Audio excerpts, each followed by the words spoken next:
You are watching Grace Television.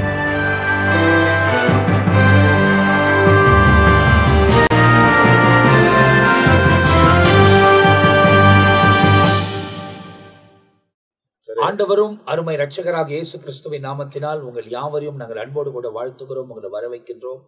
தேவனுடைய பெரிதான கிருபையால் சுவிசேஷம் என்ற இன்னொரு பகுதியில உங்களை மீண்டுமாய் சந்திப்பதில் எங்களுக்கு மிகுந்த சந்தோஷம். இவ்வளவு தூரமாய் சுவிசேஷத்தை தொடர்ந்து நாம் ஆராய்ந்து வருகிறோம். ஒவ்வொரு பகுதியின் விளக்கங்களை மாத்திரம் உங்களுக்கு நாங்கள் அறிவித்து வருகிறோம். அதன் ஆழங்களை நாம் படிக்கும் போது நீங்கள் தெரிந்து கொள்வீர்கள்.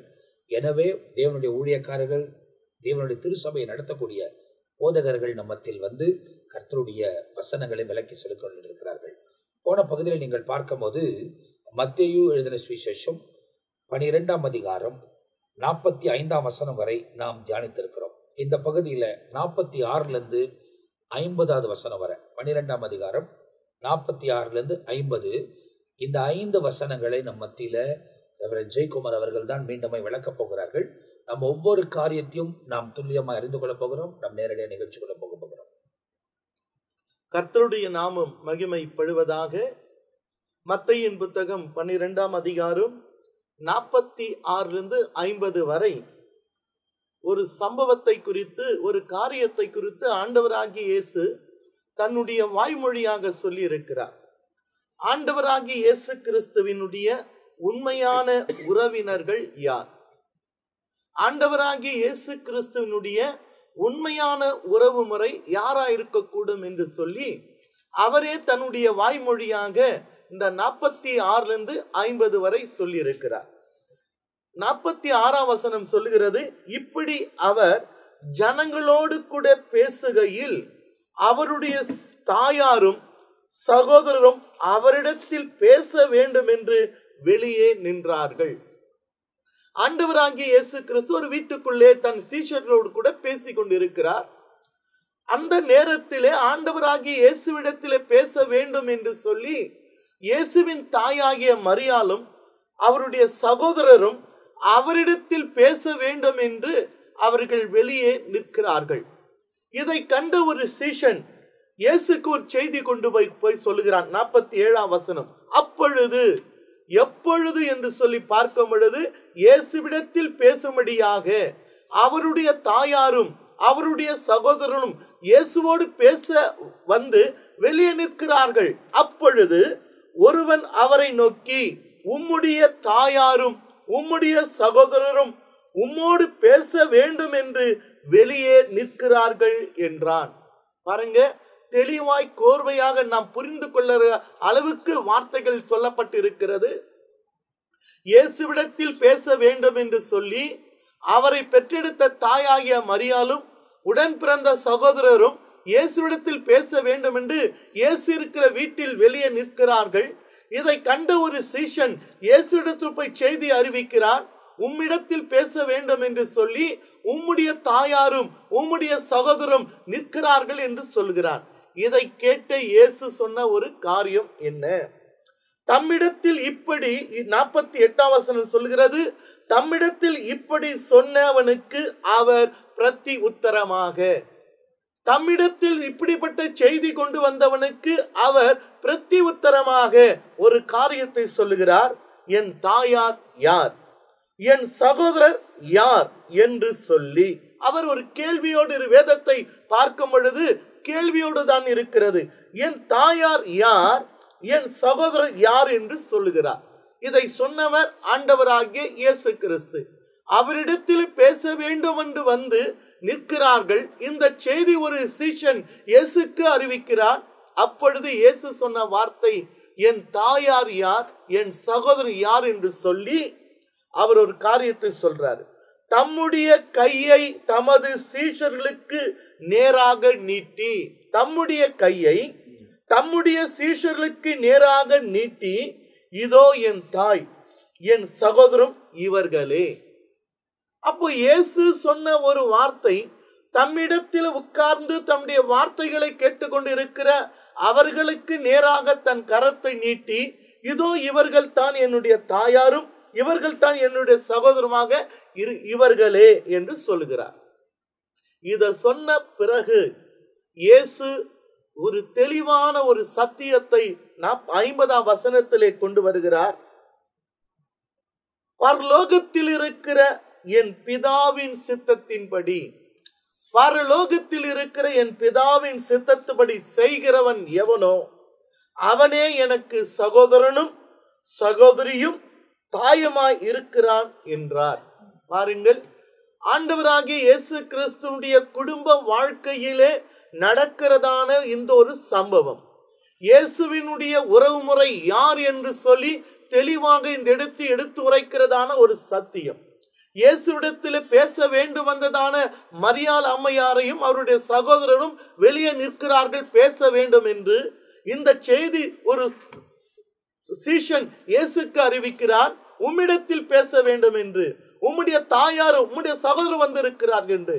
இதை கேட்ட இயேசு தன் கரத்தை நீட்டி தன்னுடைய வார்த்தைகளை கேட்டுக்கொண்டு இருக்கிற அவர், இவர்கள் தான் என்னுடைய தாயாரும் இவர்கள் தான் என்னுடைய சகோதரமாய் இருக்கிறார்கள் என்று சொன்ன பிறகு, பரலோகத்தில் இருக்கிற என் பிதாவின் சித்தம். அப்படி என்றால் யார் அவருக்கு உண்மையான உறவு முறை என்று நாம் அறிந்து கொள்ள வேண்டுமானால், பரலோகத்தில் இருக்கிற பிதாவினுடைய சித்தத்தின்படி செய்கிறவன் எவனோ அவன் தான் ஆண்டவராகிய இயேசு கிறிஸ்துக்கு உண்மையான உறவு முறை, சகோதரனும் சகோதரியும் தாயமாக இருக்கிறான் என்று இயேசுவே தன்னுடைய வாய்மொழியாக சொல்லலாம். இதிலிருந்து நாம் என்ன தெரிஞ்சுக்கிறோம்? நாம் பரலோகத்தில் இருக்கிற பிதாவினுடைய சித்தத்தின்படி செய்தால மாத்திரமே இயேசுக்கு உண்மையான உறவு முறையாக இருக்க முடியும். பரலோகத்தில் இருக்கிற பிதாவின் சித்தத்தை செய்யாம நாம் மனம் போன போக்கிலே நாம் வாழ்ந்து கிறிஸ்துவை தேடினால் எந்த ரீதியிலும் நாம் அவருக்கு தாயாக சகோதரன் இருக்க முடியாது. இது குடும்ப வாழ்க்கையில ஒரு பெரிய பிரச்சனையே உண்டாக்குகிறது. இதனுடைய சரித்திரத்தை வாசித்து பார்த்தால், மரியாள் அம்மையாவுக்கு இயேசு மாத்திரம் அல்ல, அநேக சகோதரர்கள் பிறந்திருக்கிறார்கள். 4 சகோதரர்கள், அநேக பிள்ளைகள் பிறந்திருக்கிறார்கள். இந்த செய்தி மற்ற சகோதரருக்கு போய் சேர்கிறது. நம்முடைய தாயாரையும் நம்முடைய சகோதரர் பேச விடாமல், பேசாதபடி அவர் அனுப்பிவிட்டார் என்ற செய்தி மற்ற சகோதரருக்கு தெரிகிறது. இதனால குடும்ப பிரச்சனை ஒன்று சரித்திரத்தை வாசித்து பார்க்கும் பொழுது என்ன நடக்குதுன்னா, மற்ற சகோதரர்கள் எல்லோரும், இயேசுவோடு கூட பிறந்தவர் மற்றவர்கள் எல்லோரும் ஒரு தீர்மானத்தை கொண்டு வருகிறாங்க. மறுபடியும் மரியாள் அம்மையாரையும் மற்ற எந்த ரீதியிலும் இயேசுவை போய் பார்க்க கூடாது.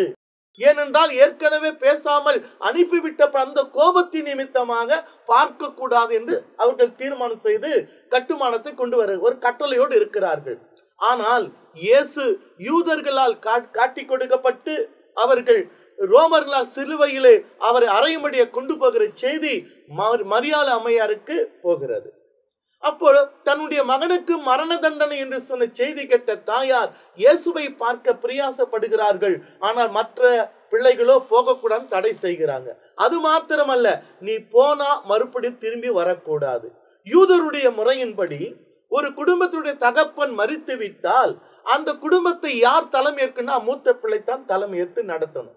தகப்பன் மரித்த பிறகு குடும்பத்தினுடைய மூத்த பிள்ளைத்தான் அந்த பொறுப்பு இருக்கணும். அந்த ரீதியில பார்க்கும் பொழுது யோசேப்பு மரித்து போகிறார். அந்த பொறுப்பு இயேசுவிடத்தில் தான் இருக்கிறது. அந்த இயேசு கிறிஸ்துவும் இப்பொழுது மரண தண்டனைக்கு உட்பட்டவராக அவரை கொலை செய்யும்படியாக கொல்கதா மலைக்கு அவரை கொண்டு போகிறாங்க. இப்ப மரியாள் அம்மையாருக்கு இந்த செய்தி போன உடனே அவரை பார்க்க வேண்டும். நான் பெற்றெடுத்த பிள்ளையாக இயேசுவை கொலை செய்ய போகிறார்கள். இந்த அம்மா உள்ளம் துடைக்கிறது. இவங்க போயிடுறாங்க. பிள்ளைகளுடைய பேச்சு கேட்காதபடி தன் மகனை பார்க்க போய்விடுகிறாங்க. இப்போது இயேசு சிலுவையில் தொங்கிக் கொண்டிருக்கிறார். சிலுவையில் தொங்கிக் கொண்டிருக்கிற வேளையிலே தன்னை பெற்றெடுத்த தாயாகிய மரியாள் அம்மையாரை பார்க்கிறார். நாம் மனுஷன் பார்க்கிற விதமாக நான் பார்ப்பதில்லை. மனுஷனோ முகத்தை பார்க்கிறான், தேவனாகிய கர்த்தரோ உள்ளத்தை பார்க்கிறார். அந்த சிலுவையில இயேசு தொங்கிக் கொண்டிருக்கிற வேளையிலே தன் பெற்றெடுத்த தாயாரை பார்க்கும் பொழுது உருவத்தை மாத்திரம் பார்க்கல, மரியாள் அவனுடைய நிலைமை பார்க்கிறார். இயேசுவை பார்க்க வேண்டும் என்று மற்ற பிள்ளைகள் எல்லாம் உதறி தள்ளிவிட்டு இயேசுவை நம்பி பார்க்கணும் வந்துட்டாங்க. மறுபடி வீட்டுக்கு போக முடியாது. காரணம், இந்த இடத்துல இயேசு மரியாள் அம்மையாரும் சவர பார்க்காமல் அனுப்பிவிட்டபடினாலே மற்ற பிள்ளைகள் இயேசுவிடத்து நீ போக கூடாது, பார்க்க கூட கட்டில போட்டு இருக்கிறாங்க. அதை மீறி தாய் வந்துட்டாங்க. இப்போ மரியாளுக்கு யோசேப்பும் இல்ல, மூத்த மகனும் இல்ல, இயேசு மரிக்க போகிறார். இப்ப இந்த தாய் அனாதையாக நிற்கிறார்கள். எங்க வீட்டுக்கு போக முடியாது, மரித்த பிறகு வீட்டுக்கு போக முடியாது. அப்போதுதான் இயேசு மூன்றாவது வார்த்தையாக யோவான் புத்தகம் 19 வாசித்து பாருங்க. யோவான் 19:26-27 வாசித்து பாருங்க. யோவான் 19:26-27. அப்பொழுது இயேசு தம்முடைய தாயையும் அருகே நின்ற தனக்கு அன்பாயிருந்த சீஷனை கண்டு தம்முடைய தாயை நோக்கி ஸ்ரீயே அதோ உன் மகன் என்றார். போதுங்க. இது கல்வாரி சிலுவையில் இயேசு தொங்கிக் கொண்டிருக்கிற வேளையிலே தன்னுடைய தாயை பார்த்து அவர் சொன்ன ஒரு ஸ்ரீயே அதோ உன் மகன். அதனுடைய அர்த்தம் என்னன்னு சொன்னாக்கா, இப்போ இயேசு மரித்த பிறகு இந்த தாயினுடைய நிலைமை என்னவாகும்? மறுபடியும் எங்க போக முடியாது, வீட்டுக்கு போக முடியாது. இயேசு யோசேப்பு மரித்த பிறகு அதனுடைய பொறுப்பு இயேசுடைய கரத்தில் தான் வருகிறது. அவரும் மரித்து போகிறார். அப்பொழுது இந்த தாய் எங்க போக முடியும்? அதனால இயேசு தாயினுடைய நிலைமை அறிந்து தன் தாய்க்கு சொல்றாரு, அதோ உன் மகன் என்றால் நானும் மரிக்க போகிறேன், இனி நீ வீட்டுக்கும் போக முடியாது, உன்னை பராமரிக்கிற பொறுப்பு என் அன்பாயிருக்க சீஷனிடத்தில் நான் ஒப்பு கொடுக்கிறேன் என்று தான் தன் தாயை பார்த்து சொன்ன வார்த்தை, அதோ உன்னுடைய மகன். ஸ்ரீயே அதனுடைய மகன். அம்மாக்கு புரிஞ்சிச்சு, நான் மறுபடியும் வீட்டுக்கு போக முடியாது, மூத்த மகனும் மரிக்க போகிறார், அடுத்தது என்னை பராமரிக்கிற பொறுப்பு அந்த சீஷனிடத்திலே கர்த்தர் ஒப்பு கொடுக்கிறார். தாய் புரிஞ்சுக்கினாங்க. அடுத்தது சொல்றாரு பாருங்க, யோவானை 27 வாசிங்க ஐயா. பின்பு அந்த சீஷனை நோக்கி, பின்பு பாருங்க, முத தாய்க்கு சொல்றாரு அதோ உன்னுடைய மகன். அப்ப அம்மாக்கு புரிஞ்சிச்சு, அடுத்து எனக்கு மரணத்துக்கு இந்த என்னை பராமரிக்கிற பொறுப்பு அன்பா இந்த சீஷன் அவனுக்கு எடுத்து ஒப்புக்கிறார். 27 சொல்றாரு, அதோ உன்னுடைய வாசிங்க ஐயா. பின்பு அந்த சீஷனை நோக்கி அதோ உன் தாய். யோவானுக்கு புரிஞ்சு போச்சு. இப்ப இயேசு மரித்த பிறகு இந்த தாயை பராமரிக்கிற பொறுப்பு தன்னிடத்தில் இயேசு ஒப்பு கொடுத்து போய் இருக்கிறார். இது ரெண்டு காரியம் பார்க்கலாம். ஒன்று, குடும்பத்தினுடைய பொறுப்பையும் இயேசு கல்வாரி சிலுவையிலே மரிக்கிற வேளையிலே தன் தாய்க்கும் செய்ய வேண்டிய கடமை அவர் செய்கிறார். இன்னொன்று, எல்லாத்தையும் விட்டுட்டு இயேசுவை நம்பி வந்த தாயை கைவிடாதபடிக்கு ஒரு பொறுப்போடு கூட இருந்து செயல்படுகிறதை பார்க்க முடிகிறது. இந்த 46-50 வரை 3 காரியத்தை நம்ம பார்க்கலாம். ஒன்று, பரலோகத்திற்கிற பிதாவின் சித்தத்தின்படி செய்கிறவன் எவனோ அவனே எனக்கு உண்மையான சகோதரனும் சகோதரியும் தாயமா இருக்கிறான். இரண்டாவது, இயேசு இது நிமித்தமாய் குடும்பத்தில் வந்த பிரச்சனை நிமித்தமாக பொறுப்போடு கூட இருந்து தன் தாயை யாரிடத்தில் ஒப்பு வைக்கணும், அந்த பொறுப்பு தன்னிடத்தில் இருக்கிற அந்த சீச்சனிடத்திலே தன் தாயை ஒப்பு கொடுக்க வேண்டும் என்று. ஒண்ணு மட்டும் பாருங்க, யோவானுக்கு ஏற்று அதோ உன் தாய். யோவானுக்கு தான் தாயாக காட்டினாரை தவிர சபைக்கு தாயாக காட்டவில்லை. கல்வாரி சிலுவையில் தொங்கிக் கொண்டு இருக்கும் பொழுது யோவானுக்கு அந்த பொறுப்புணர்வோடு கூட, நான் மரித்த பிறகு இந்த தாய் என்னை நம்பி வந்துட்டாங்க, மற்ற பிள்ளைகளா வெறுத்து வந்துட்டாங்க, அனாதையா விட்டு விடாதபடிக்கு அந்த பொறுப்பினை தன் அன்பாய் இருந்த சீஷனுக்கு ஒப்பு கொடுக்கிறார்.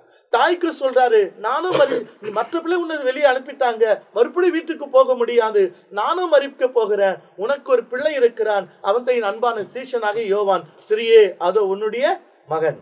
அப்ப புரிஞ்சு போச்சு அந்த அம்மாக்கு. இதுல இருந்து எனக்கு நாம் அறிந்து கொள்ளனா, இயேசுவை நம்பி வருகிறவர்களை அவர் நிமித்தமாக எதெல்லாம் நாம் இழந்து போகிறோமோ அதற்கேற்றதான ஒரு வழிமுறையை நமக்கு உண்டாக்கி கொடுக்கிறவர் தான் ஆண்டவராகிய இயேசு. இந்த பகுதியில வசனத்தையும் பார்த்திருக்கிறோம், சரித்திரத்தையும் பார்த்திருக்கிறோம். இப்ப நீங்க பார்க்கும்போது பிதாவின் சித்தத்தின்படி செய்கிறவனே, நம்ம சொல்றோம் செய்யறோமா என்பதை நம்ம ஆராய்ந்து பார்க்கணும். நமக்கு ஆண்டவருக்கு தான் தெரியும். எல்லாவற்றிலும் நம்முடைய இஷ்டத்தையே செஞ்சுட்டு எல்லாவற்றையும் பிதாவின் சித்தம் நம்ம சொல்ல முடியாது. பூரணமாய் பிதாவின் சித்தத்தை நிறைவேற்றுகிறவனே அவர் தான் அறிந்திருக்கிறார். ஒன்று. இரண்டாவது, ஒரு சரித்திரத்தை கேட்டோம். சரித்திரத்தை கேட்கும் போதும் ஒப்பு கொடுக்கப்பட்டதை நாம் பார்க்கிறோம். அப்போ பைபிள்ல நமக்கு சொல்லப்பட்டிருக்கிற காரியத்தின்படி நாம் வாழ பழகும் போதுதான் ஆண்டவர் நம்மோடு கூட இருந்து செயல்படுவார் என்பதை நாம் தெளிவாக அறிந்து கொள்ள வேண்டும். நிறைய காரியங்கள் விளக்கி சொல்லப்பட்டிருக்கிறது, நேரம் இல்லை. அடுத்த பகுதிக்கு நாம் போகிறோம். 13ஆம் அதிகாரம் 1ஆம் வசனத்திலிருந்து 9ஆம் வசனம் வரை நம்மத்தில ரெவரண்ட் ஜான் பீட்டரை அவர்கள் விளக்கி சொல்லப்படுகிறார். 12ஆம் அதிகாரத்தின் கடைசியிலே செய்தியை கேட்டோம். இயேசு கிறிஸ்து ஊழியத்து நிமித்தம் வெளியில போயிட்டு ஊழியம் செஞ்சுக்கிட்டு இருக்காரு. அப்புறம் இப்போ அவர் ஊழியத்தின் பாதையில் இருக்கும்போது அவருடைய குடும்பத்தார் மாமிசத்தின்படி கூட இப்படி வந்திருக்காங்கன்னு சொல்லப்பட்டது.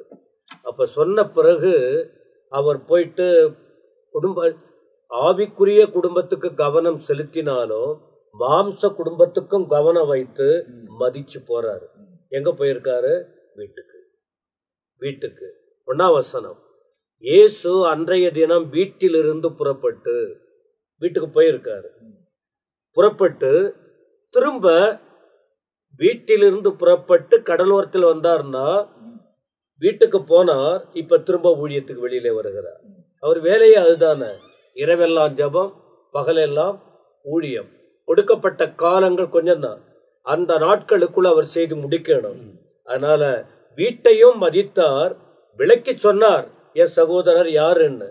ஆனா குடும்பத்தை மதித்தார். அப்ப என்ன செய்யணும்னா, செய்தியை கேட்கிறவங்க எல்லாரும் தங்களை சார்ந்த குடும்பத்தை கனம் பண்ண கத்துக்கணும்.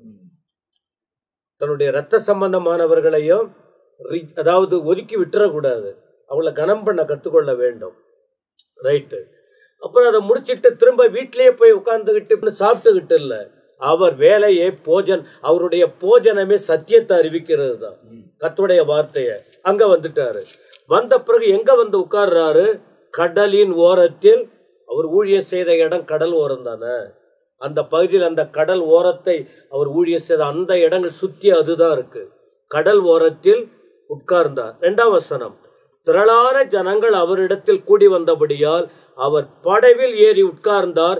ஜனங்கள் எல்லாரும் கரையிலே, படகுல உட்கார்றாரு, ஜனங்க கீழே. கவனிக்கிறீங்களா? இன்றைக்கு பிரசங்க மேடை கிடைச்சாதான் பிரசங்கம் பண்ணுவாங்க. அதுவும் ஜனக்கூட்டம் எவ்வளவு வருவாங்க, என்ன மேடை அமைக்கிற, அதெல்லாம் இருக்குது. ஆண்டவருடைய வார்த்தையை சொல்ல எந்த இடத்திலும் சொல்லலாம். ஆனா எனக்கு கொஞ்சம் ஞானமா சொல்லணும். விமானத்துல போய் சொன்னாங்க, இப்போ பிரச்சனை வந்துச்சு.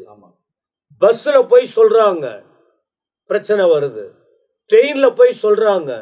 சொல்ல வேண்டிய இடத்துல ஞானமா சொன்னா கர்த்தருடைய நாமம் தூஷிக்க முறை இருக்கு, ஒழுங்கு இருக்கு, அப்படியெல்லாம் இருக்கு. ஆனா இந்த இடத்துல இவர் சொல்ல வேண்டிய காலகட்டம் சொல்லிதான் ஆகணும். வாய்ப்பை பயன்படுத்தினார். படகு அது தண்ணியில அப்படியே தண்ணி ஓரத்துல தான் இருக்கு. ஜனங்கள் பக்கத்துல உட்கார்ந்து இருக்காங்க. ஆண்டவர் ஞானமாய் அந்த நேரத்தை, அழைக்கப்பட்டது, பரலோகத்தை விட்டு வந்தது, கொடுக்கப்பட்ட நேரம் சரியா பயன்படுத்தினார். ஓகே. 3வது வசனம், அவர் அநேக விஷயங்களை ஓமைகளாக அவர்களுக்கு சொன்னார். என்ன ஓமைன்னா என்ன? இங்கிலீஷ்ல பேரபிள்னுவாங்க. இங்கிலீஷ்ல ஓமைனா என்ன தெரியுமா? எல்லாரும் புரியும்படி தெளிவா விளக்கி சொல்ற, உதாரணத்தை காட்டி விளக்கி சொல்றது. என்ன? அடையாளங்களாக, பழமொழியாக, ஒரு சிறு கதை வடிவில அவளுக்கு புரியும்படி சொல்லுவதுதான். சின்ன பிள்ளைக்கு கூட சொல்லி கொடுப்பாங்க.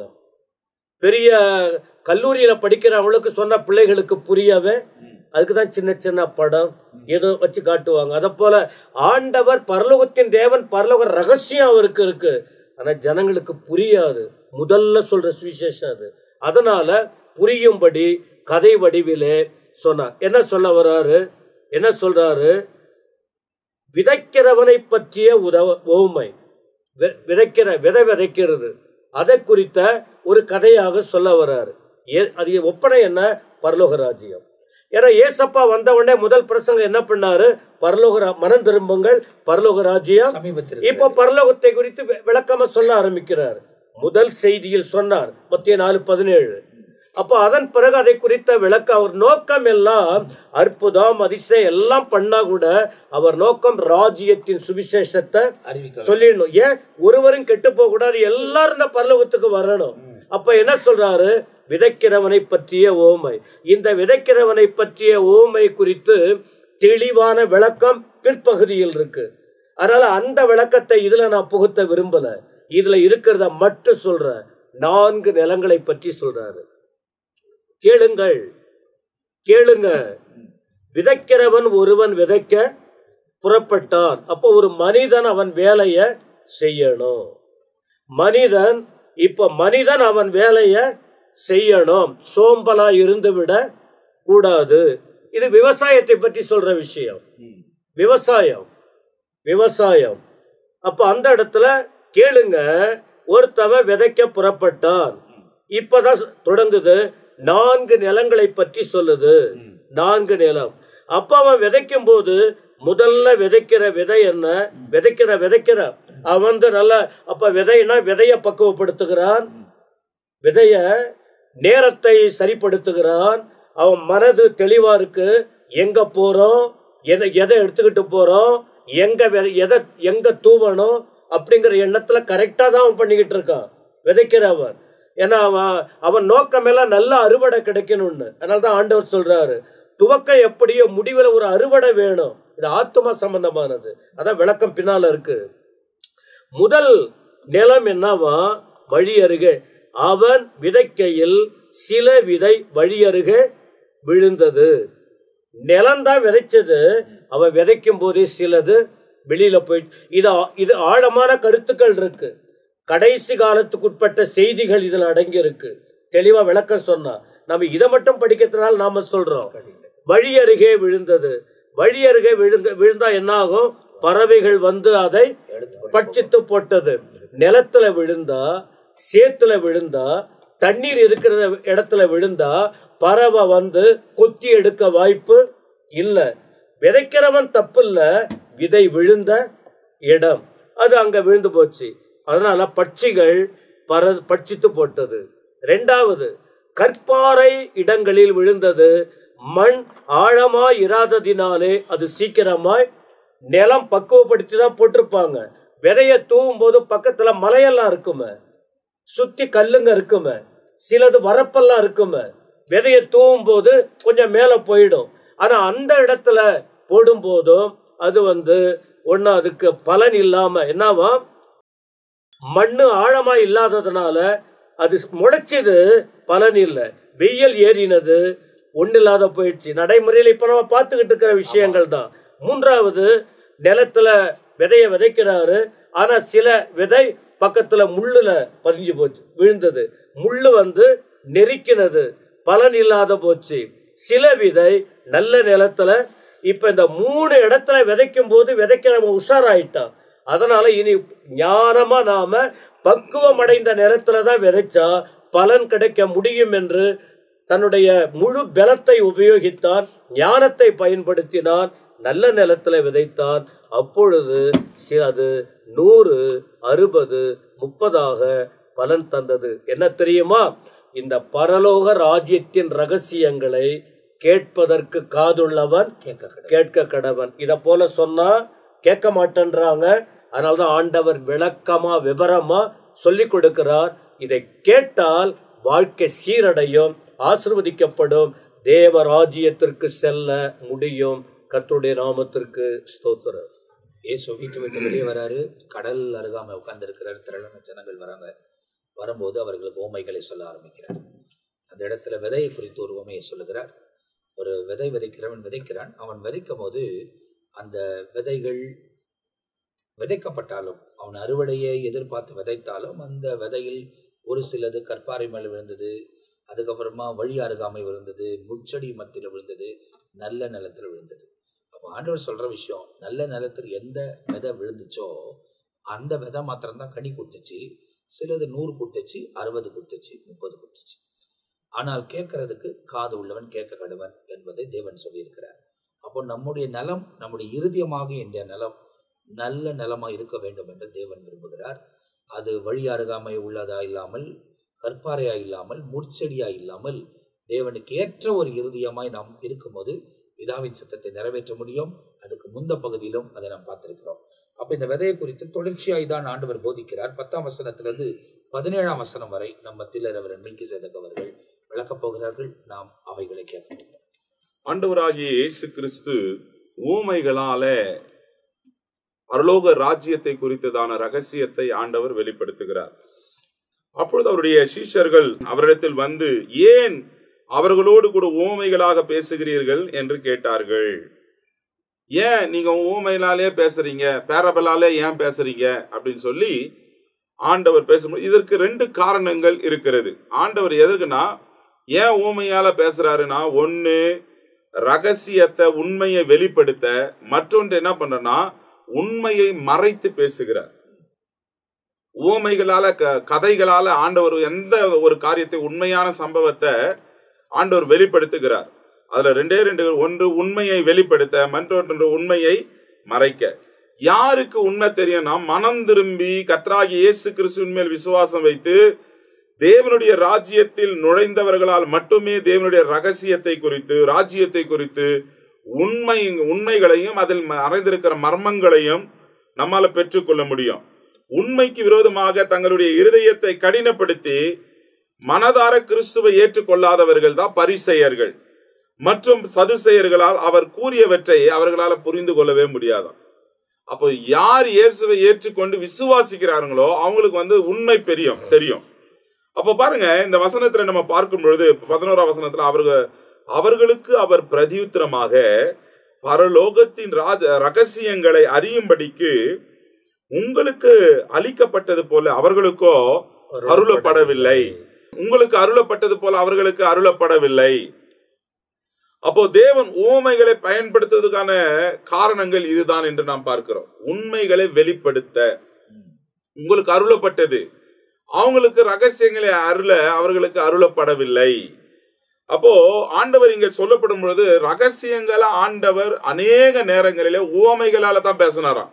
அதுக்கு கீழே வசனங்களில் நம்ம 34, 35 அந்த வசனங்கள் என்ன சொல்லுதுன்னா, இவைகளை எல்லாம் இயேசு ஜனங்களோடு உவமைகளால பேசினார், உவமைகளை அன்றி அவர்களோடு அவர் பேசவில்லை.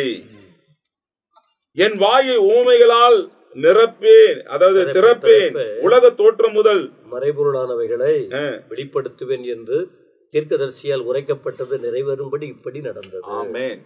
தீர்க்கதரிசினாலே உரைக்கப்பட்ட காரணத்தினால ஆண்டவர் என்ன பண்றாருன்னா, உவமைகளாலே கதைகளின் வழியாகவே தேவ ராஜ்யத்தை குறித்ததான காரியங்களை ஆண்டவர் இங்க சொல்றார்.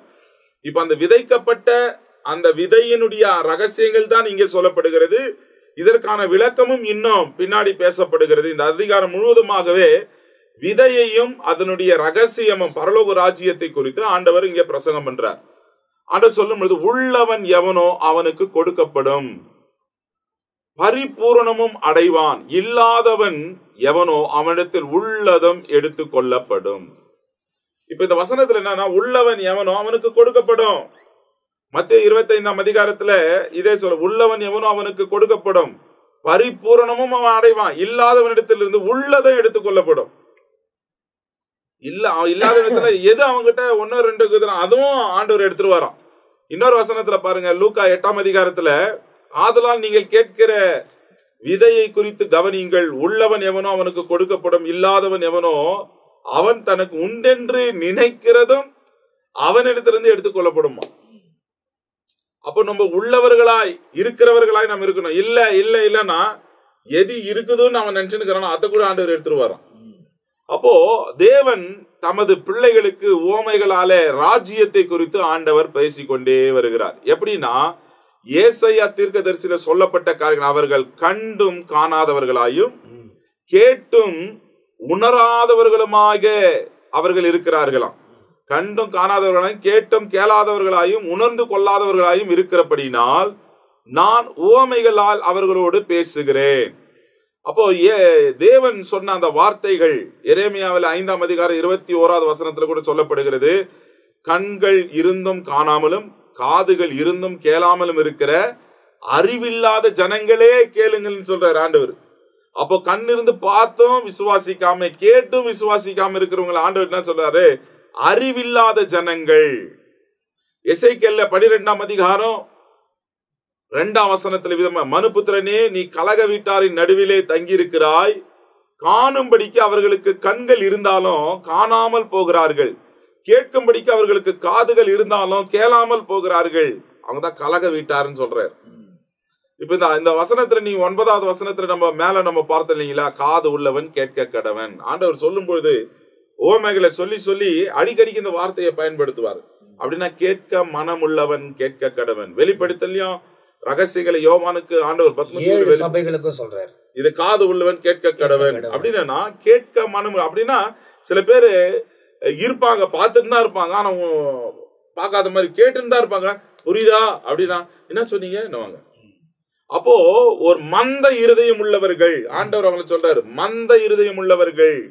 இது ஏசாயா 6ஆம் அதிகாரத்துல 9-10 வசனத்துல சொல்லப்பட்ட காரியங்கள். அப்பொழுது அவர், நீ போய் இந்த ஜனங்களை நோக்கி, நீங்கள் காதார கேட்டும் உணராமலும் கண்ணார கண்டும் அறியாமலும் இருங்கள் என்று சொல். இந்த ஜனங்கள் தங்கள் கண்களினால் காணாமலும் தங்கள் காதுகளினால் கேளாமலும் தங்கள் இருதயத்தினால் உணர்ந்து குணப்படாமலும் நான் அவர்களை ஆரோக்கியமாகாமலும் இருக்க நீ அவர்கள் இருதயத்தை கொழுத்ததாக்கி அவர்கள் காதுகளை மந்தப்படுத்தி அவர்கள் கண்களை மூடி போடு என்றார். இப்ப ஆண்டவராகிய இயேசு கிறிஸ்து சொல்றார், ஏசாயா தீர்க்கதரிசியினால் உரைக்கப்பட்டது நிறைவேறும்படி இப்படி நடக்குது. அப்படியே ஆண்டவர் இங்க தெளிவாக சொல்லுகிறார். அப்ப பாருங்க, ஏசாயாவின் தீர்க்கதரிசனம் நிறைவேறுகிறது.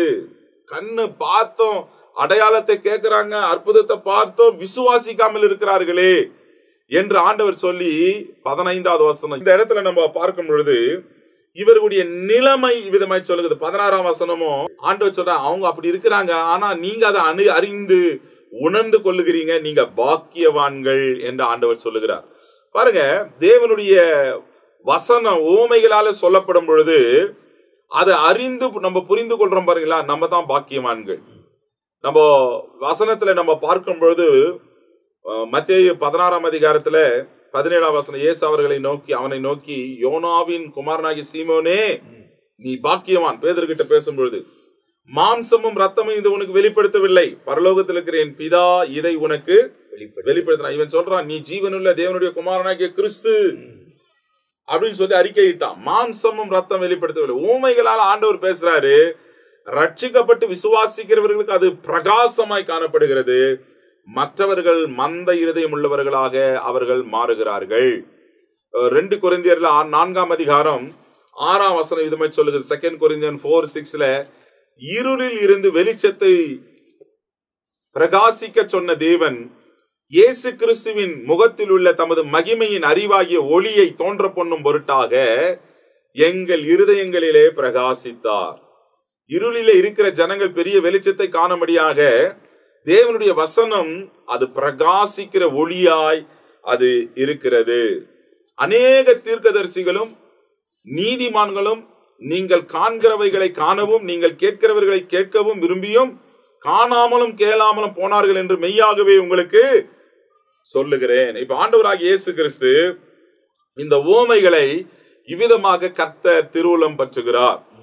எப்படின்னா, ஊமைகளால இதை நம்ம சொல்லும் பொழுது அதை புரிந்து கொள்ளுகிற தன்மை தேவனே கொடுக்கிறார், ஆவியானவரே கொடுக்கிறார். இப்ப ரட்சிக்கப்படுகிறவர்களுக்கு அது பிரகாசமான ஒளியாய் மாறுகிறது, ரட்சிக்கப்படுவர்களுக்கு அது இருளாய் இருக்கிறது, மந்த இருதயம் உள்ளவர்களாய் மாறுகிறார்கள். தொடர்ச்சியாக அதனுடைய விளக்கத்தை ஆண்டவர் பின்னாடி பேசுகிறார். அப்ப இந்த இடத்துல நீங்க பார்க்கும் போது இதுல ஏசாயா தீர்க்க தரிசனத்தின் நிறைவேறுதலை ஒன்று பார்க்கிறோம். அதை தொடர்ந்து ஆண்டவர் இந்த 16-17 வசனத்தை வரும்போது, தீர்க்கதரிசிகள் எதிர்பார்த்தார்கள் அவங்க காலத்தில் நடக்கல, ஆனா அவங்க காலத்தில் அவைகள் நடக்கிறது. அவங்க அந்த காலத்திலே இயேசு அவங்களோடு கூட மேசியாவை இறங்குவார் பேசுவார் என்றதை எதிர்பார்த்தாங்க, அவங்க காலத்தில் நடக்கல. ஆனால் சீஷர்கள் இருந்து இந்த காலத்தில் நடைபெறுகிறது என்பதையும் அவங்களுக்கு விளக்கி சொல்லுகிறார். அப்போ அவரே வார்த்தையானவரே உலகத்துக்கு அவங்களோடு கூட வாசம் பண்ணும்போது கூட அதை ஏற்றுக்கொள்ளுகிற மனப்பான்மை அந்த நாட்களிலே பிரமாணத்தை கை கொண்டவர்களுக்கும் இல்லை என்பதை தான் இந்த இடம் நமக்கு காண்பிக்கிறது. ஆனால் விதைக்கிறவர் விதைத்துக் கொண்டே இருப்பார் என்பதையும் நாம் பார்க்கிறோம். அதன் விளக்கத்தை 18ஆம் வசனத்திலிருந்து 23ஆம் வசனம் வரை கூறப்பட்டிருக்கிறது. அதை நம்மத்தில் பிஷப் ரெவரண்ட் பெனி ஏசாயா அவர்கள் விளக்கி சொல்ல போகிறார்கள். இந்த பகுதியை நாம் பார்க்கும்போது விதைப்பவர் உவமையின் விளக்கம் என்று சொல்லலாம். குறிப்பாய் ஆண்டவராகிய இயேசு கிறிஸ்து உபதேசம் செய்யும் பொழுது குறிப்பாக இந்த இடத்துல முதல் முறையாக உவமையின் மூலமாய் அவர் பேசுகிறதை பார்க்கிறோம். பேசிவிட்டு அதை விளக்கும்போது இதனுடைய முடிவு என்ன, இதனுடைய விளக்கம் என்ன என்பதை இந்த வசனங்களின் மூலமாய் சொல்லுகிறார். இதில் நான் கண்ட 2 காரியங்கள் என்னன்னு கேட்டா, அங்கே முதலாவது பார்க்கும் பொழுது வழி அருகே விதைக்கப்பட்ட விதை, இரண்டாவதாக அங்கே கற்பாறையின் மேல் விதைக்கப்பட்ட விதை, மூன்றாவது முள்ள மேல் விதைக்கப்பட்ட விதை, நான்காவதாக நல்ல நிலத்தில் விதைக்கப்பட்ட விதை என்று சொல்லி 4 விதமாய் பிரித்தாலும் இதுல கற்றுக்கொள்ள வேண்டிய முக்கிய பாடம் என்னன்னு கேட்டா, உணர்வுள்ளவர்கள், உணர்வில்லாதவர்கள், ரெண்டு காரியம் தான் இருக்கு. என்னன்னு கேட்டா, இந்த 4 பேரும், அல்லது விதை என்பது ஆண்டவருடைய வசனம், நிலம் என்பது நம்முடைய இருதயம். அப்போ நம்முடைய இருதயத்தில் ஏற்றுக்கொள்ள வேண்டும், அந்த வசனத்தை உணர வேண்டும் என்பது ஒரு முக்கியமான விளக்கம். இதை எப்படி நான் சொல்ல வேண்டும் என்றால், முதலாவது, ஒருவன் ராஜ்யத்தின் வசனத்தை கேட்டும், அப்ப அவன் கேட்கிறான், உணர்வு இல்லாமல் இருக்கிறான். அந்த வசனத்தை கொஞ்சம் வாசிங்க ஐயா. ஒருவன் ராஜ்யத்தின் வசனத்தை கேட்டும் உணராதிருக்கும் பொழுது பொல்லாங்கன் வந்து அவன் இருதயத்தில் விதைக்கப்பட்டதை பறித்துக் கொள்ளுகிறான். அவனே வழி அருகே ஆமா விழுந்த விதை. அப்போ இப்ப இங்க பார்த்தா அவன் கேட்கிறான், வசனத்தை கேட்கிறான். ரெண்டாவது பார்த்தீங்கன்னா, கற்பாறை இடங்களில் விதைக்கப்பட்டவன் வசனத்தை கேட்டு, இங்கேயும் வசனத்தை என்ன பண்றான், கேட்கிறான். கேட்டு உடனே அதை சந்தோஷமாக ஏற்றுக்கொள்கிறான். கேட்கிறான், சந்தோஷமா ஏற்றுக்கொள்கிறான். மூன்றாவதாக, ஆகிலும் தனக்குள்ளே வேறு இல்லாமல் போனதுனால கொஞ்ச காலத்துல அது வளர்ந்து என்ன செய்து தீந்து போகிறது அவன் என்று சொல்லி அங்கே வசனத்திலே வாசிக்கிறோம். அவன் யாரு கேட்டா, கற்பாறையின் மேல் விழப்பட்ட. மூன்றாவதாக, முள்ளுள்ள இடங்களில் விதைக்கப்பட்டவன் வசனத்தை கேட்கிறான். அவனும் வசனத்தை, வழி அருகே விழப்பட்ட விதை, அவனும் வசனத்தை கேட்கிறான். கற்பாறையில் விழுந்த அந்த விதையானது, அவனும் வசனத்தை கேட்கிறான். முள்ளுள்ள இடங்களில் விழுந்தவனும் அவனும் வசனத்தை கேட்கிறான். ஆனா முதல் பகுதியை பார்க்கும்போது உணராதிருக்கும் பொழுது, அப்போ கேட்கிறவன் என்ன செய்யலாங்க, உணரல. அப்போ நம்முடைய வாழ்க்கையிலும் கூட இந்த உவமையின் மூலமாய் கற்றுக்கொள்ள வேண்டியது என்ன, நாம் கேட்கிறவர்களாய் மாத்திரமல்ல, உணர்கிறவர்களாய் இருக்க வேண்டும். அப்போ எல்லா இடங்களிலும் பாத்தீங்கன்னா வசனத்தை கேட்கிறாங்க. அடுத்து நீங்க பாத்தீங்கன்னா, நல்ல நிலத்தில் விதைக்கப்பட்டவனோ வசனத்தை கேட்கிறவனும், கேட்டுட்டான். ரெண்டாவது, உணர்கிறவனுமாயிருந்து, அப்போ அவனுக்கு உணர்வு. ஆனா யாருக்கு உணர்வு இல்ல, உணர்வு இல்லாத அவருடைய இருதயம் இருள் அடைந்தது.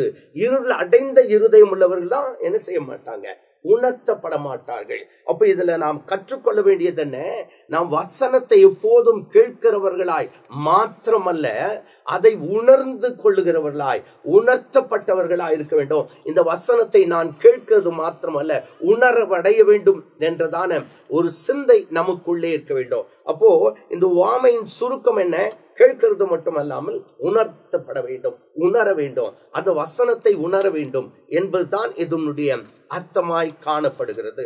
எனவே இப்படி உணர்வில்லாமல் இருந்தால் என்ன நடக்கும், உணர்வுள்ளவனாய் இருந்தால் என்ன நடக்கும் என்பதை 2 வேத பகுதியின் மூலமாய் நான் சொல்ல ஆசைப்படுகிறேன். முதலாவதாக யோவான் 15வது அதிகாரம் முதல் 6 வசனத்தை சற்றே வாசிக்க கேட்போம்.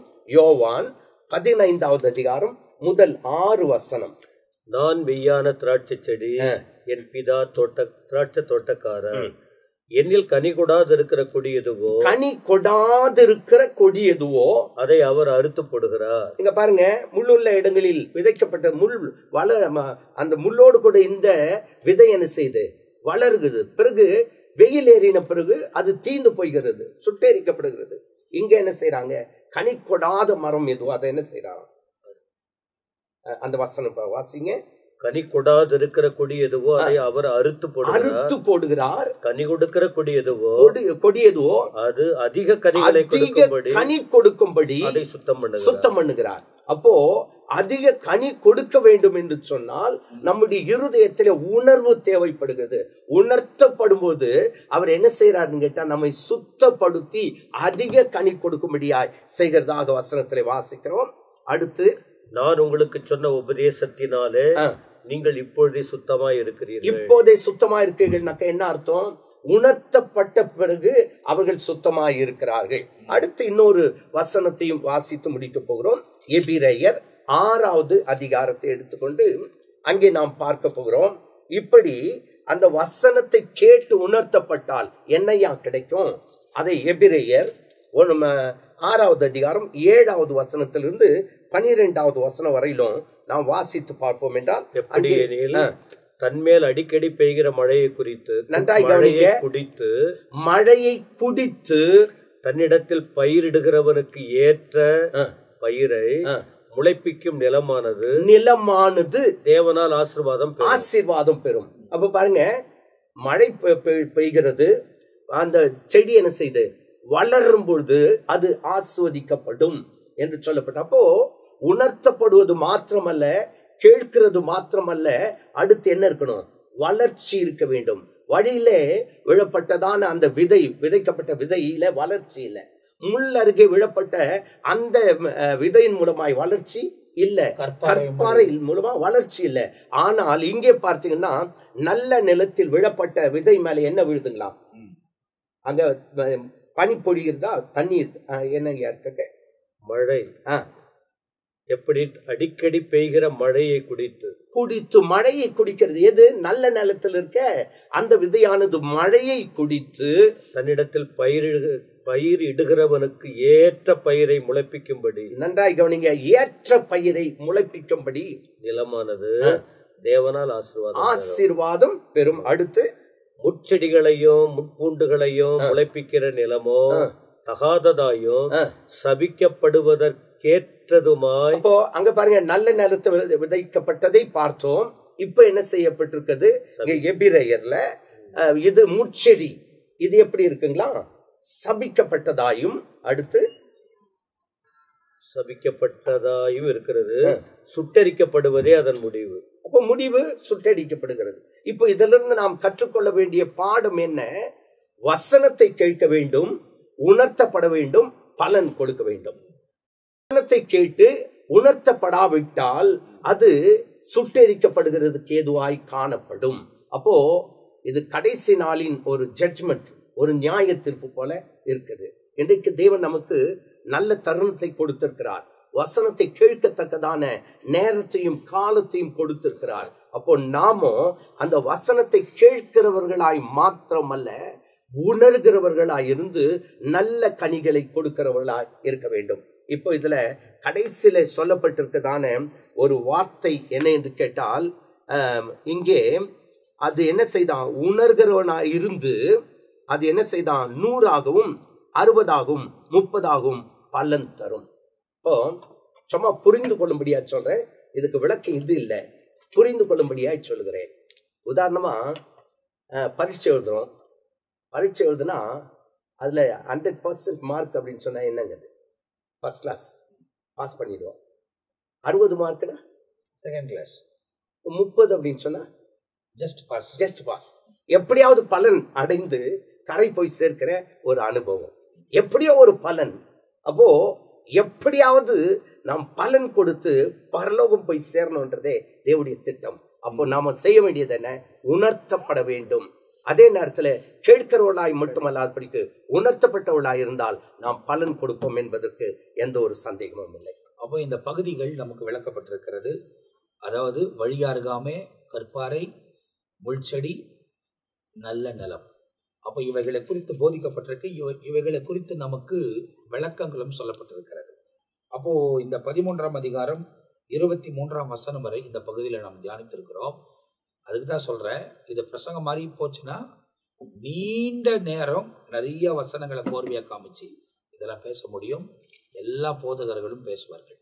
ஆனாலும் குறிப்பா சுருக்கி உங்களுக்கு சொல்லணுன்றதுனால வசனத்தில் உள்ள காரியங்களை மாத்திரம் உங்களுக்கு போதித்து வருகிறோம். எனவே வசனங்களை கேளுங்கள், நீங்களும் வாசிங்க. அதுக்கான அர்த்தங்களை ஆவியானவர் உங்களுக்கு கொண்டு வருவார். ஆயத்தப்படுங்கள். தேவனோடு கூட எப்போதும் நெருங்கி நிற்பதுக்கு உங்களை ஒப்புக் கொடுங்கள். இயேசு உங்க வாழ்க்கையில மேன்மையான காரியத்தை செய்வார். அடுத்த பகுதியில் உங்களை சந்திக்கிற வரை நாங்கள் எல்லாம் உங்ககிட்ட விடைபெறுகிறோம். கர்த்தர் உங்களை ஆசீர்வதிப்பாராக. ஆமென், ஆமென்.